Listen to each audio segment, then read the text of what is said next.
Episode 2, The Brutal Hit, The Flip and Congressional Steel. From Royal Offices to First New Jersey Signer.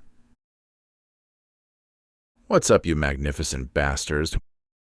Welcome back to the Masonic Files, where we skip the dusty rituals and the powdered wig lectures and get straight to the brothers who actually live the values.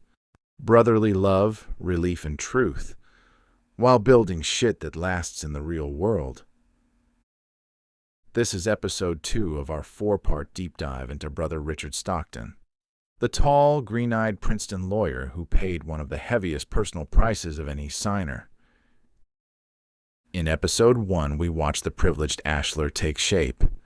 Born on family lands bought from William Penn, eldest son of influential John Stockton, who helped bring the College of New Jersey to Princeton, academy and college graduate, sharp legal training under David Ogden, marriage to poet Annis Boudinot, the building of elegant Morven, royal appointments, long service as college trustee, friendship with Washington and the grand tour where he recruited John Witherspoon, while his eyes sharpened on imperial overreach.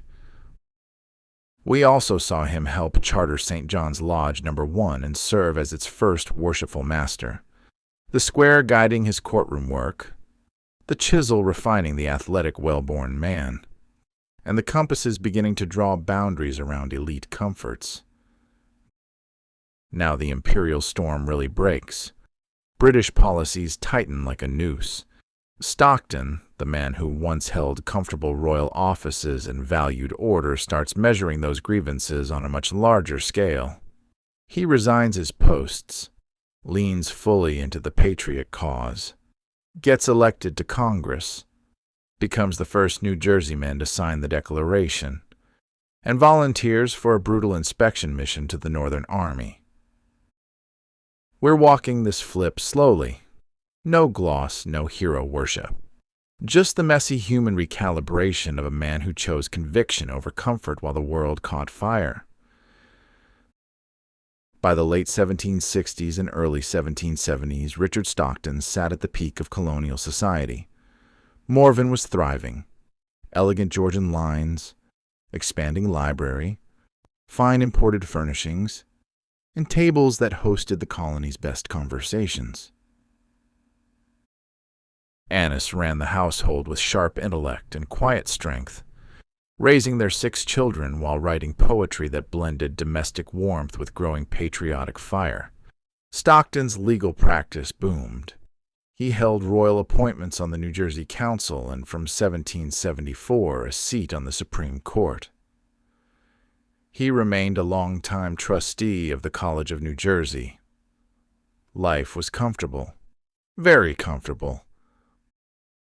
But comfort has a way of cracking when the larger picture stops measuring square. British policies kept tightening. The Stamp Act, Townshend duties, stricter trade restrictions, and the growing presence of redcoats in colonial ports all landed squarely on men like Stockton. As a lawyer trained to value stability and honest measurement, he initially preferred orderly petition over chaos.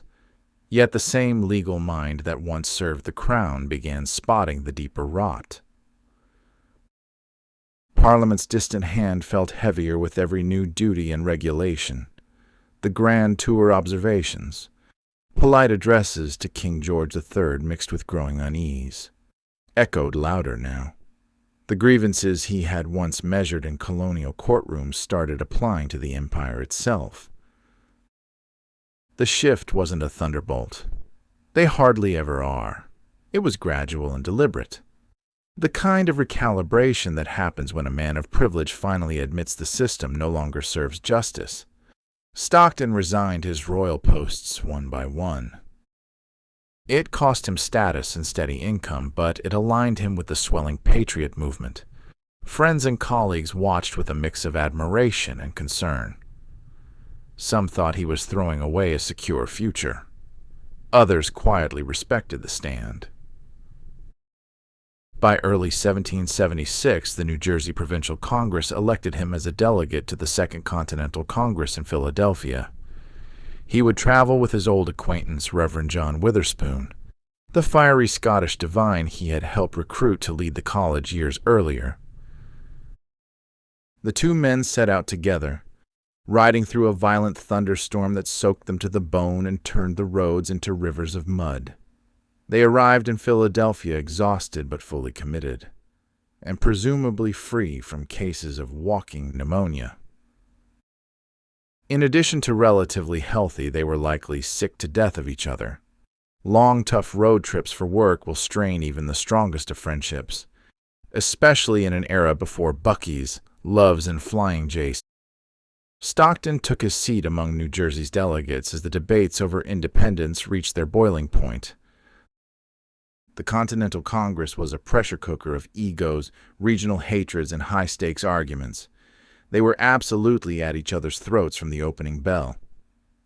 Truthfully, I'm surprised things didn't break out into fistfights. New England radicals pushed hard. Southern delegates worried about their economies. Middle colonies still hoped for compromise.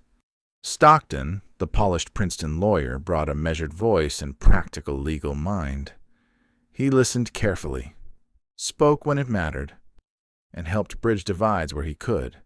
His friendship with Washington gave him quiet credibility. Sometimes it's more about who you know. His lodge experience at St. John's had taught him how to work with men from different backgrounds, under shared obligations. There must have been absolute magic in the room or divine will at work, because if the Continental Congress was similar to the operating of a lodge, I'm surprised they were able to decide what to have for lunch. The debate over fish fry versus pancake breakfast is literally enough to cause a lodge to split. On August 2, 1776, when the engrossed copy of the Declaration of Independence lay ready on the table, Richard Stockton stepped forward as the first New Jersey man to sign. His name went down near John Hancock's bold flourish. No grand theatrical gestures, just a deliberate, solemn act. He knew precisely what those words meant, pledging life, fortune, and sacred honor with the bridge burned behind him. As the first signer from his colony, he set the tone. New Jersey was all in. I sometimes wonder what was going through the heads of the first signers, whether it be John Hancock or the first of a group of delegates from each colony like Stockton. They were putting a lot of trust in the men behind them that they wouldn't chicken out at the last second and refuse to sign, leaving a handful of guys twisting in the wind. An 18th century version of punked, and a vicious high-stakes prank. Congress soon gave him another hard assignment. Along with fellow signer George Clymer of Pennsylvania, Stockton rode north on a 2-month fact-finding mission to the Northern Army. Albany, Saratoga, Fort Ticonderoga, and every muddy stop in between. They covered hundreds of miles through rough terrain. They saw barefoot soldiers marching without shoes or stockings, desperate shortages of powder, food, clothing, everything. Stockton was moved. He wrote that he would ride 100 miles through the woods on his own coin if it could secure supplies.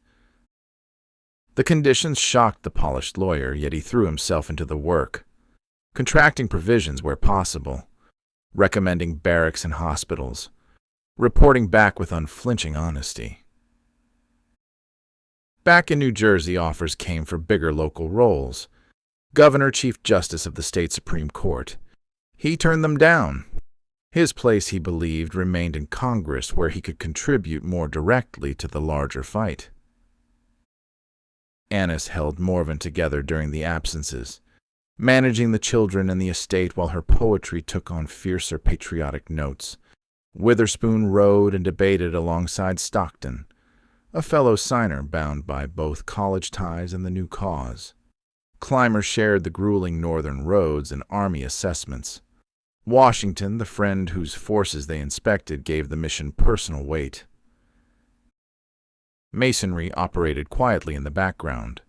As charter member and first worshipful master of St. John's Lodge No. 1, Stockton had planted a network of trusted men in Princeton, lawyers, merchants, craftsmen bound by obligation, secrecy when necessary, and the discipline of the working tools.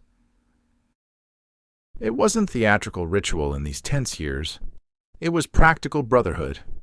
That discipline showed in how he organized influence, kept confidences, and held the line as loyalties fractured. The tools worked under real pressure. The compasses drew tighter boundaries around old royal comforts and loyalties. The plumb tested upright conduct during resignation and the solemn act of signing. The square recalibrated justice, applying the same honest standard to parliamentary overreach that he once applied to colonial disputes. The level helped bridge his elite connections with the broader patriot coalition. The trowel spread unity through committee work and that muddy northern mission. The chisel kept carving away at the polished lawyer through physical hardship, intellectual shifts, and the daily grind of choosing conviction over comfort. The flip carried real costs. Here was a man of order who had held royal commissions, now openly defying the king. Critics would later use that background against him.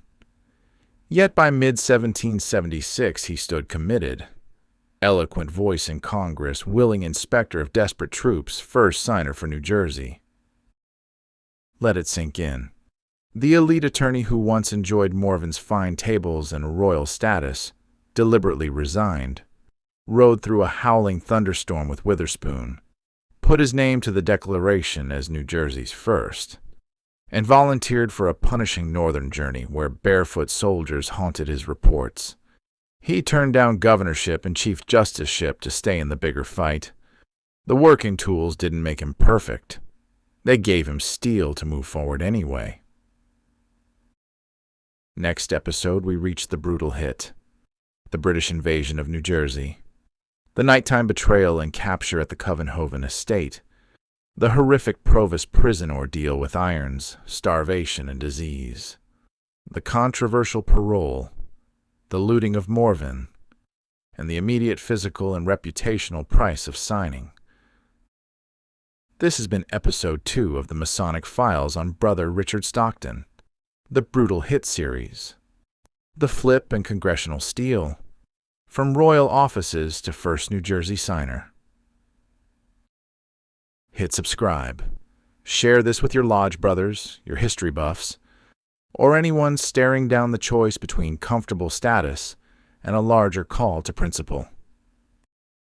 I'll catch you in episode 3. Stay square. Stay savage. Stay Masonic.